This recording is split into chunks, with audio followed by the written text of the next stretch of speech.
ഇപ്പോൾ സംസ്ഥാന തെരഞ്ഞെടുപ്പ് കമ്മീഷണർ വോട്ട് രേഖപ്പെടുത്തിയ ശേഷം സംസാരിക്കുന്നുണ്ട്. ഏതെങ്കിലും സ്റ്റാൻഡിംഗ് കമ്മിറ്റിയിൽ അംഗമായിരിക്കും. ഈ സ്റ്റാൻഡിംഗ് കമ്മിറ്റികളാണ് മരാമത്താണെങ്കിലും ആസൂത്രണമാണെങ്കിലും വിദ്യാഭ്യാസമാണെങ്കിലും ആരോഗ്യമാണെങ്കിലും അതേപോലെ നിരവധി സ്റ്റാൻഡിംഗ് കമ്മിറ്റി പ്രവർത്തനങ്ങൾക്ക് ചുക്കാൻ പിടിക്കുന്നത്.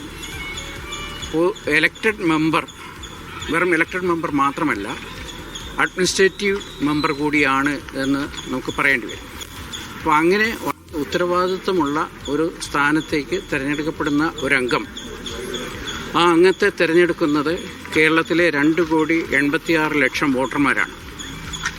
ഈ തെരഞ്ഞെടുപ്പ് പ്രക്രിയയ്ക്ക് നേതൃത്വം നൽകുന്നത് ഏകദേശം 2.5 ലക്ഷത്തോളം ജീവനക്കാരാണ്. അപ്പോൾ ഇത്രയും ഒരു മാമത്തായിട്ടുള്ളൊരു പ്രോസസ്സിലൂടെയാണ് സ്റ്റേറ്റ് ഇലക്ഷൻ കമ്മീഷൻ സംസ്ഥാനത്തെ മുഴുവൻ തദ്ദേശ സ്ഥാപനങ്ങളിലേക്കും ഉള്ള ഒഴിവുകൾ നികത്തിക്കൊണ്ട്, അംഗങ്ങളുടെ ഒഴിവുകൾ നികത്തിക്കൊണ്ട് തിരഞ്ഞെടുപ്പ് നടത്തുന്നത്. ഈ ഘട്ടത്തിൽ ഏതെങ്കിലും ഒരു സ്ഥാനാർത്ഥിയുടെ മരണം പോളിംഗിന് മുമ്പ് സംഭവിക്കുകയാണ് എങ്കിൽ ആ സ്ഥാനത്തേക്കുള്ള തിരഞ്ഞെടുപ്പ് മാറ്റിവെക്കുകയും തുടർന്ന് സ്റ്റേറ്റ് ഇലക്ഷൻ കമ്മീഷൻ നോട്ടിഫൈ ചെയ്യുന്ന രീതിയിൽ തിരഞ്ഞെടുപ്പ് നടത്തുകയുമാണ് ചെയ്യുന്നത്. അത് അടുത്ത 3 മാസത്തിനുള്ളിൽ പൂർത്തീകരിക്കേണ്ടതുണ്ട്.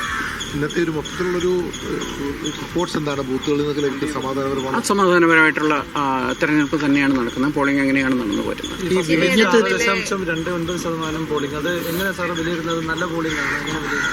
ഇപ്പോൾ നമ്മൾ ഈ എല്ലാ പ്രിസൈഡിംഗ് ഓഫീസേഴ്സിനും പോളിംഗ് മാനേജർ ആപ്പ് നൽകിയിട്ടുണ്ട്. അപ്പോൾ ഈ പോളിംഗ് പെർസെൻറ്റേജ് അവർലി ബേസിസിൽ അവർ അപ്ഡേറ്റ് ചെയ്യുന്നുണ്ട്.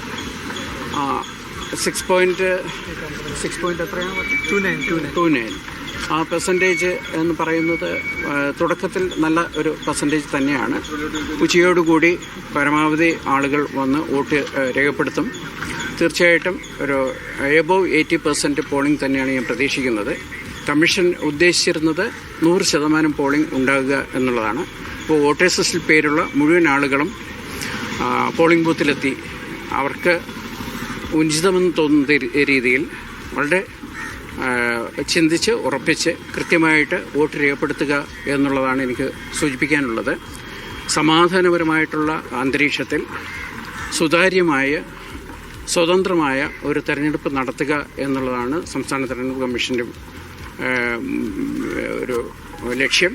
ആ ലക്ഷ്യം പ്രാപ്തി കൈവരിക്കാൻ കഴിയും എന്ന് തന്നെയാണ് ഞാൻ പ്രതീക്ഷിക്കുന്നത്. സാധാരണഗതിയിൽ അതിനാവശ്യമായിട്ടുള്ള ക്രമീകരണമെല്ലാം വരുത്തിയിട്ടുണ്ട്. ECIL, അതായത് ഇലക്ട്രോണിക് കോർപ്പറേഷൻ ഓഫ് ഇന്ത്യ ലിമിറ്റഡിൻ്റെ EVMs ആണ് നമ്മൾ ഉപയോഗിക്കുന്നത്. അവരുടെ എഞ്ചിനീയേഴ്സ് എല്ലാ ജില്ലകളിലും ഉണ്ട്.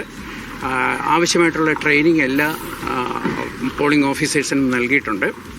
ഏതെങ്കിലും തരത്തിലുള്ള ചെറിയ തകരാറുകൾ ഉണ്ടാകുകയാണെങ്കിൽ അത് അപ്പം തന്നെ പരിഹരിക്കുന്നതിന് വേണ്ടി സെക്ടറൽ ഓഫീസേഴ്സിൻ്റെ നേതൃത്വത്തിൽ ഒരു സംവിധാനമുണ്ട്. സെക്ടറൽ ഓഫീസേഴ്സ് അപ്പം തന്നെ ഇടപെടുകയും അത്തരത്തിലുള്ള പ്രശ്നങ്ങൾ പരിഹരിക്കുകയും ചെയ്യും. അത്തരത്തിൽ സുഗമമായിട്ട് മുന്നോട്ട് കൊണ്ടുപോകാൻ കഴിയും. ഈ വിഴിഞ്ഞം ആ ഭാഗത്ത് പറഞ്ഞ സാങ്കേതിക പ്രശ്നങ്ങളാണോ? അല്ല, വിഴിഞ്ഞം വാർഡ് ട്രിവാൻഡ്രം കോർപ്പറേഷനിലെ വിഴിഞ്ഞം വാർഡ്, ആ വാർഡിലെ 10 പോളിംഗ് സ്റ്റേഷൻസാണുള്ളത്.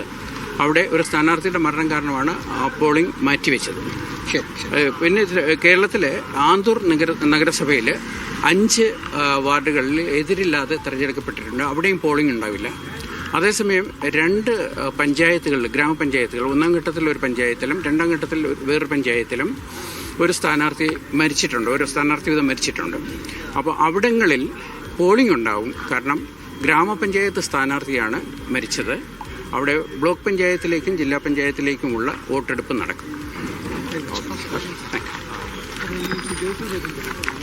കേരള സംസ്ഥാന തെരഞ്ഞെടുപ്പ് കമ്മീഷണർ A. ഷാജഹാൻ IAS ആണ് ഇതുവരെയുള്ള വോട്ടെടുപ്പിന്റെ നടപടിക്രമങ്ങൾ, അതിനൊരുക്കിയിട്ടുള്ള തയ്യാറെടുപ്പുകളെ കുറിച്ചൊക്കെ സംസാരിച്ചത്.